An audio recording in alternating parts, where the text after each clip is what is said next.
नमस्कार, देशोन्नती संपादकीयमध्ये मी ऐश्वर्या शिंदे आपलं स्वागत करते। लोकसभा निवडणुकीत महायुतीला अनेक ठिकाणी तडजोडी कराव्या लागल्या। विशेषतः भाजपला युती धर्म निभावताना आपल्या अनेक नेत्यांची कार्यकर्त्यांची समजूत काढावी लागली आणि ती जबाबदारी प्रामुख्याने देवेंद्र फडणवीसांना पार पाडावी लागली। लोकसभा निवडणुकीत मित्र पक्षांचे काम करण्यास अनुत्सुक असलेल्या किंवा काही ठिकाणी उघड विरोध दर्शवणाऱ्या आपल्या प्रामाणिक नेत्यांची समजूत घालताना फडणवीसांनी त्यांच्या राजकीय पुनर्वसनाचा शब्द दिला। परंतु इतके करूनही लोकसभा निवडणुकीत महायुतीला अपेक्षित यश मिळाले नाही। उलट शिंदे गटाने भाजपच्या दबावाखाली उमेदवार बदललेले नसते तर अजून 2-3 जागा निवडून आणता आल्या असत्या असे म्हणत पुन्हा भाजपच्याच डोक्यावर खापर फोडले। म्हणजे भाजपच्या दृष्टीने लोकसभेचे तेलही गेले आणि आता त्यावेळी दिलेल्या शब्दांची पूर्तता करणे कठीण जात असल्यामुळे विधानसभेचे तूप देखील हातून जाण्याची शक्यता निर्माण झाली आहे।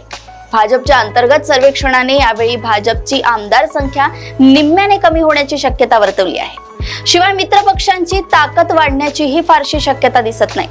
गेल्या 10 वर्षांपासून मतदारसंघात प्रामाणिकपणे पक्षाचे काम करत पक्षाची ताकद वाढवण्याचा प्रयत्न करणाऱ्या समरजित घाटके सारख्या युवा नेत्याला यावेळी भाजपच्या तडजोडीमुळे आपल्या हाती काहीच लागणार नाही याचा अंदाज येताच या युवा नेत्याने शरद पवार गटात प्रवेश करण्याचा निर्णय घेतला।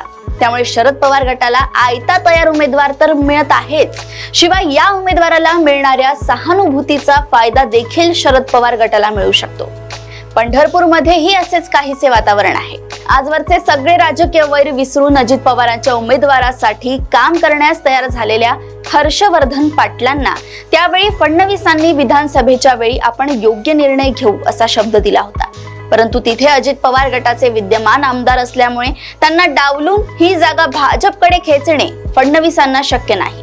फडणवीसांची ही अडचण लक्षात घेऊनच स्वतः हर्षवर्धन पाटलांनी तुतारी फुंकण्याचा निर्णय जवळपास घेतलाच आहे। इथेही हर्षवर्धन पाटलांना सहानुभूतीचा मोठा लाभ मिळू शकतो। अशा अनेक जागा ज्या एरवी हक्काच्या मानल्या जात होत्या हळूहळू युतीच्या हातून निसटत आहेत। अशाच राजकीय घडामोडी व अपडेट सोबत पुन्हा भेटूया देशोन्नती संपादकीयमध्ये। बघत रहा देशोन्नती। नमस्कार। ठळक घडामोडींसाठी देशोन्नती न्यूज चॅनलला सबस्क्राइब करा आणि बेल आयकॉन प्रेस करा।